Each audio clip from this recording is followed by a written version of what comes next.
Well, hey, everybody. Welcome to the official Do Good Better podcast. I'm your host, Patrick Kirby. And of course, we talk with people who are going to help our small and medium-sized nonprofits do good better. If you've been listening to the show ever, you know my heart lives in fundraising events, which makes me a crazy person because events are bonkers and they are a lot of logistics and they're headaches galore. But there is no better place to command the attention of amount of people who need to hear your story and then motivate them to give. If you cram them all in one space, maybe give them a cocktail or two, give them some great entertaining stories of impact, and then you ask them for money. It's great. But how to do that is it's difficult. And unless you do it for a number of years, you're kind of guessing and you're sort of confused on how to do that. Unless, of course, you find, I want to say like you're human or you're like business counterpart in the event industry. Because if you find a company called Do Good Events and your company is Do Good Better Consulting, you have to connect with them, don't you? That's my guest today, who's going to help navigate a couple of different things. One, we're going to talk about trends that we're going to see in the future. Number two, we're going to give a recap of the year. We're going to talk about best practices and everything. Kalsey Beach, she's the founder of Do Good Events. Kalsey, welcome to the official Do Good Better podcast. Awesome. Thank you for having me. Yes, it is so fun to be here. And I just love the synergies that we bring to the nonprofit world. So this will be a lot of fun. It is my favorite thing of all time. Again, start scratching off anybody who has do and good in their name. I'm going to get to globally at some point in time. So let's start at the start, first of all. So if somebody's clicking through iTunes or they're on Spotify and they find this podcast and they're like, oh, I want to get all the good and do all of it. But they might not know about Do Good Events and they might not know who you are. So at a 5,000-foot view, who are you, what you do, and why we're talking today? Absolutely. So I'm Kalsey Beach. Do Good Events is my business that I started 10 years ago this month. So we are having fun celebrating that. Woo! And we focus on nonprofit events. And we really come in as a specialized project manager to take the stress of the planning pieces off our clients' plates, allow them to be the host of their function, and really increase their revenue streams and relationship building. We also really lean hard into the event fundraising strategies and concepts. And those have been ever changing and quite a whirlwind we've had, obviously, the last few years. And as we're back to these in-person events and experiencing post-pandemic life, kind of been fun seeing those events. So yeah, we've got an awesome team around us and just love to collaborate and be partners with our nonprofit clients as they strive for some awesome fundraising and fundraising goals. I love that. Again, as I said at the top of the show, you have to kind of be a little bit crazy to be in the event world anyway. And then you add on top of that fundraising and not just like party planning, right? So what got you into this? Because there's always an adventurous story that says, oh, I could do this as a job or a business. And then that story is as crazy as always. How'd you get to this? I love that. You know, we are definitely a story of a door closing and another opening, had a different event position and they laid off our whole city. And I just had a spark. Had an entrepreneurial bug going, wanted to help. I really just saw the difference events make in our world. I mean, it's really hence the name of the company, as they allow us to make memories, build community, have things to look forward to, and then in the nonprofit space, raise funds for incredible work. So we've been really lucky to weave into those missions of our nonprofit partners and see the incredible fundraising that they get to do and what they're able to succeed and do with their clients then. So, you know, it was a lot of bootstrapping 10 years ago and a lot of kind of right place, right time and hard work and right people around us. But yeah, that's maybe not super crazy, but it's been really meaningful and fun.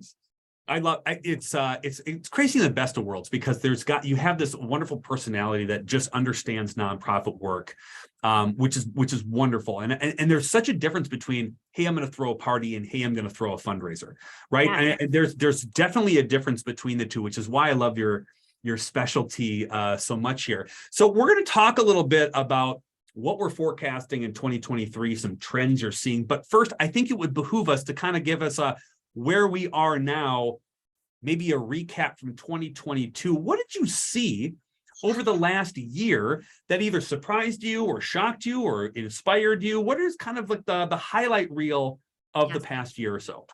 It was quite the year. I feel like we were sprinting the whole year. It was wonderful to see events coming back, but I also reflect Q1 of 2022, we weren't back. We were deep into virtual events. We were deep into health safety precautions. We had a few events that were starting to pop back up in person in the spring of 2022, but they were doing so with vaccine checking and different protocols. And then kind of overnight, it seems like we just turned away from the virtual events.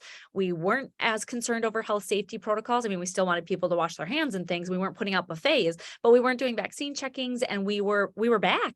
And folks, we saw many of our summer and fall events that were planning to be virtual drop that model. I think 2022 was the year of replanning a lot, the same event, whether that was going from virtual to in person, anticipating 200 people and then having 300, seeing costs increase. It was definitely a year of replanning the same events and taking on new spins to them. But while some of that was stressful and frustrating for everybody involved, what we also saw was palpable energy in every event room. Guests were early, they were chatty, they were so ecstatic to be engaged in community. I mean, I think we were just literally so thirsty for it. So that was awesome. And we saw huge generosity. So that was also very exciting. We actually, in our 10 years, we had the highest record year we've had of our nonprofit events and the money they raised. We raised over $11 million at our nonprofit events in 2022, which was our record, and honestly was with fewer events than we've had. Some years we've had more events. So that was awesome to see, and just showed that people were ready to be generous again. It was mostly in giving moments, but some other areas as well.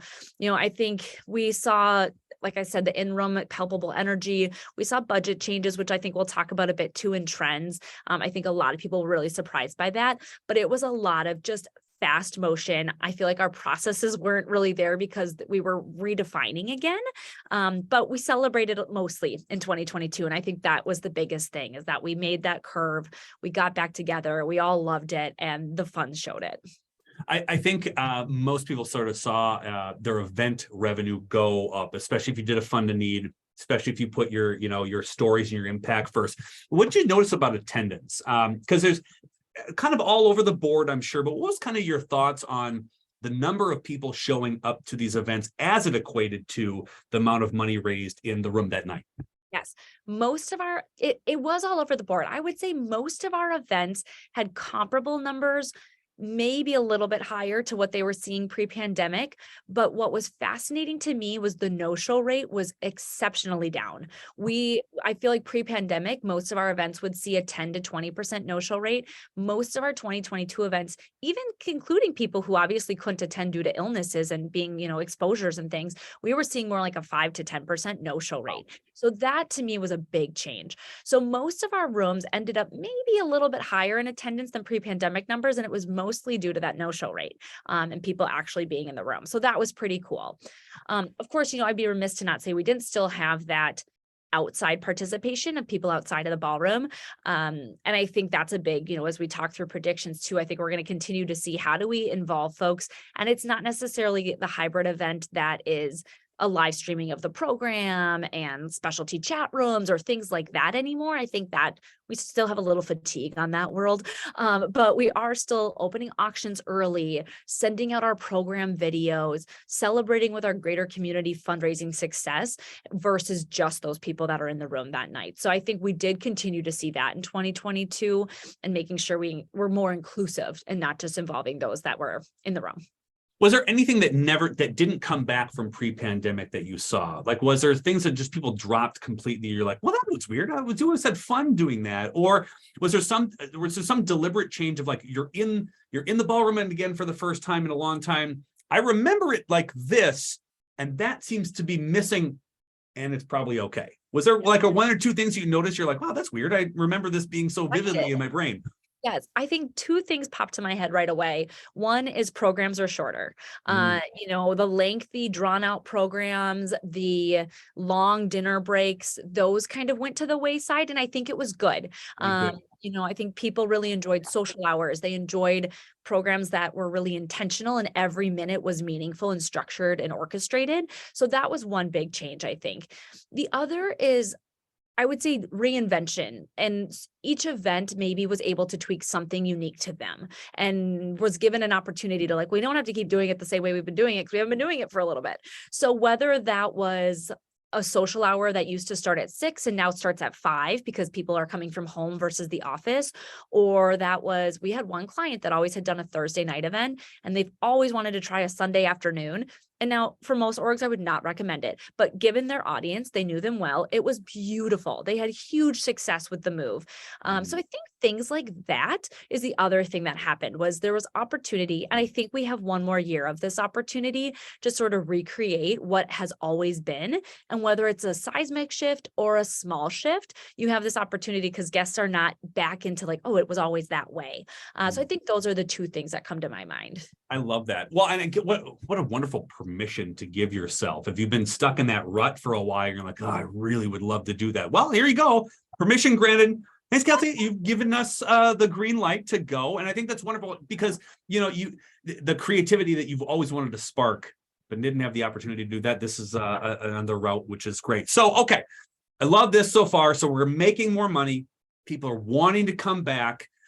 We've gotten through, knock on wood, all the worst of the things that could happen. So let's put on our psychic hats for a while, and let's talk a little bit about what you anticipate will be kind of our trends in the fundraising event communities for 2023. And then we'll kind of take one at a time and kind of explore some of those, because I love, this is the nerdy fundraising dorky stuff that I just love, because I think every nonprofit, regardless of your size, can take an element of some of these things and implement them at your organization, regardless of whatever event you do. So I love it. Floor is yours. What's your first little trend that you're going to predict in 2023? I started sharing some, but I think one for me is, we saw it in 2022. It's going to continue. Everything takes longer. Everything. And so being ready that vendors are understaffed. So if you want your floor plan where you used to receive it, if you asked for it in the morning, you had it by the afternoon, it may take a couple days to turn. When you're asking for sponsorships, they're understaffed too, and maybe have more channels of communication to go through. It's going to take longer to get the yes. The auction items, they're taking longer to procure, maybe taking an extra reminder. So I think just being ready for everything to take a little longer is important to account for in your planning process. And I feel like events always sneak up on people, but it's that much more of a reason to get ahead of things. And I think we have another year or so of still feeling kind of some of this accordion effect that happened with events. And as things kind of come back and shift into their new dates and the reschedules start to fade out, but I think we have one more year kind of some rescheduled things, people still being in kind of quirky spots on the calendar. So capacity at some vendors and things is just really limited. So being prepared for that. Well, I like this as a starting point, because it's early in the year. We're trying to plan out what we're going to do, and let's just say you got a fall gala coming up. Your conversations with your committee, with your board, with your leadership team, with your volunteers, with your prior guests, this gives you an excuse, a non-asking excuse to engage every one of your stakeholders to talk about what you're going to do and plan and submit sort of inquiries and questions and sort of engagement in a way that doesn't ask them for money, ask for perspective and maybe even patience. And what a great tool to have in your arsenal to reach out and have touch points that have nothing to do with solicitation and everything to do with like, hey, we're thinking about this and we know this is going to take a long time. What are your thoughts? How do we react? And then almost, sort of building your timeline back, you're backing out your timeline and being purposeful with what you can do now and forward thinking. What a wonderful gift that is to just sort of lay out right now. I think, Patrick, you bring up a really good point that I started to notice, and I think is going to continue. The planning teams have changed. And so we need to be mindful of that, your board chair maybe never attended your event before, or your venue staff that you had for 20 years is at somewhere new now. So I think that's another kind of trend we've seen that we're going to keep seeing that leans into part of this. Start doing everything earlier, is that there's new players involved, and we all got kind of in some rhythms, I think, of always the continuous same people. So I think that kind of ties into it too. I love that. All right, well, give me another one. I think we're going to really see mindful budgets. We've started to see this, but I feel like we saw more shell shock in 2022 at increased costs. And the reality is, if you hadn't hosted your event since before the pandemic, there was a confluence of events creating quite increased costs. You hadn't hosted your event for a couple of years. Obviously, we all know that everything costs more right now with supply chain and limitations and all these different pieces and staffing costs. So mindful budgets. I don't necessarily think people are going to be needing to do dramatic trims, but it's things like we were talking with a client this week who's chosen to do electric invite only. We're not going to do a printed invite. It's not super necessary for this particular audience, and it's a great, easy way to be mindful of your budget and save costs. Those are sneaky expensive. So I think we're going to see things like that happening a lot, where we're making wise choices on how we spend our dollars and what impacts guest experience. Yes. And I think we'll see, similarly on the being mindful of our expenses, sponsorships going up. I think we're going to be increasing costs, kind of back to that reinvention. Most of our events increased their costs at least 5%, as much as 10 or more percent too. But I think just those mindful budgets and awareness, and I think attendees are really understanding. They're living in this world too. Right. Well, I think I love that you brought this up too, because I think we can look at our sponsorship kit and increase everything across the board the way that everything is increased. So nobody's going to be shocked at like, why is my cost increasing? Because eggs cost more. That's Right. basically the because unless those go down to 99 cents for a dozen again, we're going to have this thing sitting here. So nobody, I think, would be shocked at that. What I'd love to do is give me your two things that you shouldn't cut. Like if you got expenses to run, like what is the thing you can't? I have my personal opinion. It's sound. Oh, yes. Yeah, that is the one thing that I have the hang up on the most is like, do not cut the sound in the ballroom at any time whatsoever. That's what you dump the most amount in. That's my line I won't cross ever. But do you have one that you just like, don't cut this because this is great, or this is necessary for a successful fundraising event? No, you're right. I mean, obviously the audiovisual things that are related to your program in that moment that people connect to you. Right away, I thought actually like your software, your mobile bidding, your registration, whatever that might look like for you. But the thing that communicates to guests so that they arrive hassle-free, the thing that also helps to raise funds by sending them text messages, whatever that looks like for your org. There's obviously so many great tools out there, but I think that's another one that's really important. And there's such a variety of price points out there too. But I think that one strikes me as pretty crucial. But I think what you're alluding to and is spot on is that people don't really notice the food. Music is nice, but they don't overly notice. There's things like that. And I know every organization is going to have their hot spot and what the committee chair really wants to see. And every year you're allowed to have one sort of splurgy thing, I think, but really being mindful of what that is. And you can't have 20 splurges. It doesn't work. And quite frankly, it'll probably end up offending somebody in the audience if you do. Right. Yep. So be intentional on those thoughts. I love that. All right. Give me another one. These are great, by the way. This is just, Great. I love these. Seem to be like not even out of the ordinary projections, but I think I love it because people can be like, okay, I can do something about it. These are tangible things we can always do. Wonderful. All right. Another one. Let's get it. Yes. I think we're going to start to see some capacity issues. And within this, we started filling it with a few of our, I would say, more kind of momentous events that are in the Twin Cities in 2022. And they were starting to hit capacity. People were so excited their event was back. And so now they were trying to tweak floor plans, and you can start to hinder guest experience if you're trying to cram too many people into a room that can actually fit. So I think it's thinking about your event. And I think we're going to see people handle it by adding some ticket types. Maybe it's a VIP hour and that gets some folks into the room early or into a separate space. We're seeing a few after parties with, young professional tickets coming back, things like that. I also think, I don't know if this will be the year for it, if we need a little more time, but I think we're going to see nonprofits deciding to host more events specific to the audience. Your gala might be your loyal followers. Your walk run might be a pipeline builder, things like that. And I think we might start to see some of that shift happening as well. And that may help with some of that mindful budget and capacity piece. So that's a couple thoughts kind of within this capacity and audience specification trend I think we're going to see.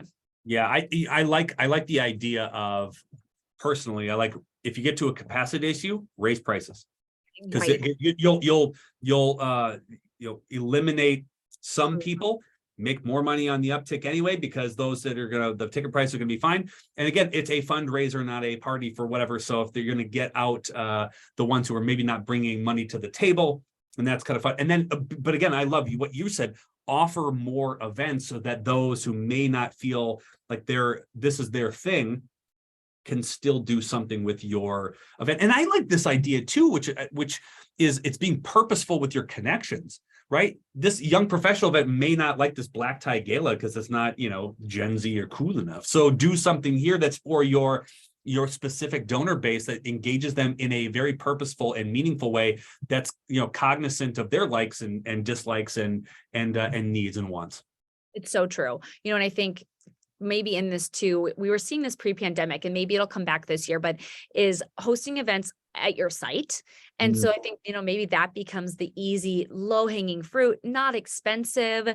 You're able to invite that, maybe it's the young professional or your board members to each bring a guest, and you have some beer, wine, cheese, crackers, and you host in your space. I think people are always naturally curious. So we're always interested in getting to people's spaces. And for many organizations, they have really neat spaces to host in, or a warehouse space to host in that is equally unique and brings people into the fold of the mission. So, kind of within all of that, maybe we'll see some of this coming back too.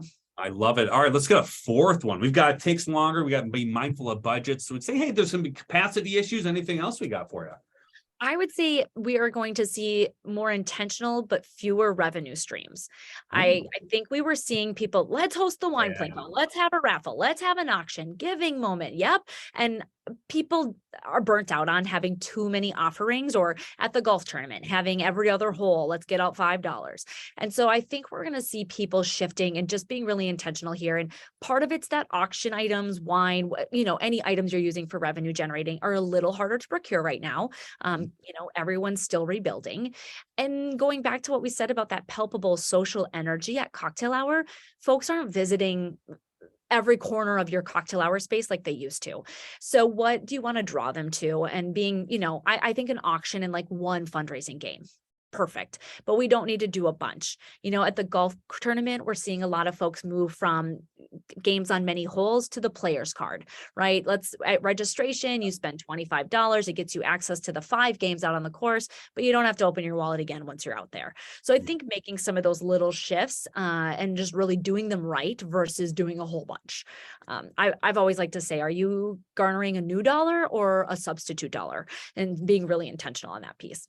Well, and I like that because when you're having a conversation with your individuals who are coming to your event, it doesn't take you an hour and a half to describe what's going on. We have 2 things this year just to streamline, because we think that your time is valuable, and I don't want to explain 97 ways on how to play, plinko over there on top of the wine toss over here. Like there's too much. And I think you get to now say, we are going to talk about this, and this is what the program is going to impact. And we, are cognizant of your time and your money and your brain power. Like, we just want you to have a great time and support us and go. That frees up so much mind, numbing things you have to explain and then re-explain and then type out and then get an air. Oh, I love that. This I can endorse this trend a ton. Yes. I love that. Awesome. All right. So for our final trend, what are we predicting from Do Good events for 2023? I shared it as something that we were seeing in 2022, but I think it's worth repeating. And that is continuing to be inclusive to our full audience and finding ways to envelope everybody into the event. And I think the easy ones, opening your auction early, inviting people, maybe there is an online viewing, but I think like right now we've got a school coming up with a fundraiser, and they are selling lapel pins the week of their event and trying to involve more students and families. And, there's 1,000 students, but 200 families will go to this event, but celebrating auction week, celebrating gala week. So maybe for a group like that. So I think thinking through those things, selling raffle tickets ahead of time, share, maybe you go live in your program just for even that little brief amount of time. Like we mentioned, I feel like we put so many resources into our program videos. So how can we use those more and share them out? I think we found, in the pandemic, every organization found somebody who geographically mostly was super interested or had been invested in the organization, but had kind of fallen off the radar and came back into the fold. And then I think in 2022, we put a lot of focus on that in-person audience. And now we need to meld it a little bit and make sure we're not missing some of these new constituents or refound constituents that we found with the, kind of the virtual offerings we had in the pandemic. So kind of continuing, I think, in building on that, but being really mindful of these various audiences. And maybe it is even a specific virtual only event that's for your out-of-state audience, and going back to that other trend of audience specification. But I think this is going to be a big one to start to lean into and put some energy into. Well, I love this too, because it takes the pressure off of you need to do everything within a 4-hour window at an event. It allows you then to continue the conversation afterwards to talk about the impact. And then you say it's a flashback, or it's a throwback time, or, hey, remember when we did this? To remind people, A, of how great of a time they had. They'll probably get it shared a little bit. So it's constant contact, or a constant content rebuilding and reusing, where, again, like you said, these videos are very expensive to put together. So why would you put this in a vacuum with the one time? There's a lot of opportunities to continue that conversation going forward. And that's what you want to do too anyway, because when the event is over and you say thank you, you don't want the next time you talk to some of these donors when you're trying to sell them a ticket at the event the next year. Exactly right. This allows you to be purposeful and mindful, which you've used these words lovely, because that's what you should be doing throughout the entire year from these same participants who've helped you out. That's right. That's right. Awesome. I love it. This is one of my, again, as a true event obsessed human being in the fundraising world, this is like my my escape for the morning when we're recording this is this conversation. I just absolutely love it. First of all, thank you so much for your time. Second of all, if you are Do Good University members, now Kalsey's going to come back and join us and hop in to talk about the 3 things you have to do to be successful in your fundraiser. What? You aren't members that Do Good U? Well, get on the waiting list and click the links below, dang it, in the show notes, because this is where our guest experts really shine and give some really added value, because you want to hear more. My goodness gracious, your notepad is probably full of these brilliant little nuggets of information. How do we do it even better? Well, join us at Do Good U. Because I know there's going to be a lot of people who either have questions, who wonder if they can have a pick your brain moment, because this type of brilliant sort of projecting into the future and just the amount of experience you have doing some of these events, but they might not know how to get a hold of you. How do they get a hold of you? Absolutely. Well, I would say first, our website is www.dogoodevents.com. We send out a monthly newsletter and highlight our events, and we always try to highlight a tip. So I would highly recommend checking out our newsletter, but you can also email me, and I'm happy to always do a consultation with anybody and provide a couple of tips and tricks at that time too. My email is Kalsey, Kalsey, at dogoodevents.com. So we are, always trying to share some stuff out there via that newsletter and our monthly blogs as well, but always happy to hop on a phone call and see what we can do. As always, we're going to have all those links in the show notes. So please go out and check Do Good Events. I mean, it's like the best resource hub for like the best name of an events company one could even ask for. And by the way, if you haven't subscribed to this, please do. You want to hear more of this and get reminded that these awesome podcasts are coming out. Kalsey, thank you so much, not only for what you do, but your sort of leadership within the industry and really talking about how these events can be maximized for a nonprofit of any size. I know that anyone who's listening, whether you're a one-person shop or a 20-person university system, is going to take away with some nuggets here that are really going to help you fundraise better in 2023. So thank you very much for that. But most of all, thank you so much for being a guest here on the official Do Good Better podcast. This was a lot of fun. Thank you so much. Appreciate it, friend.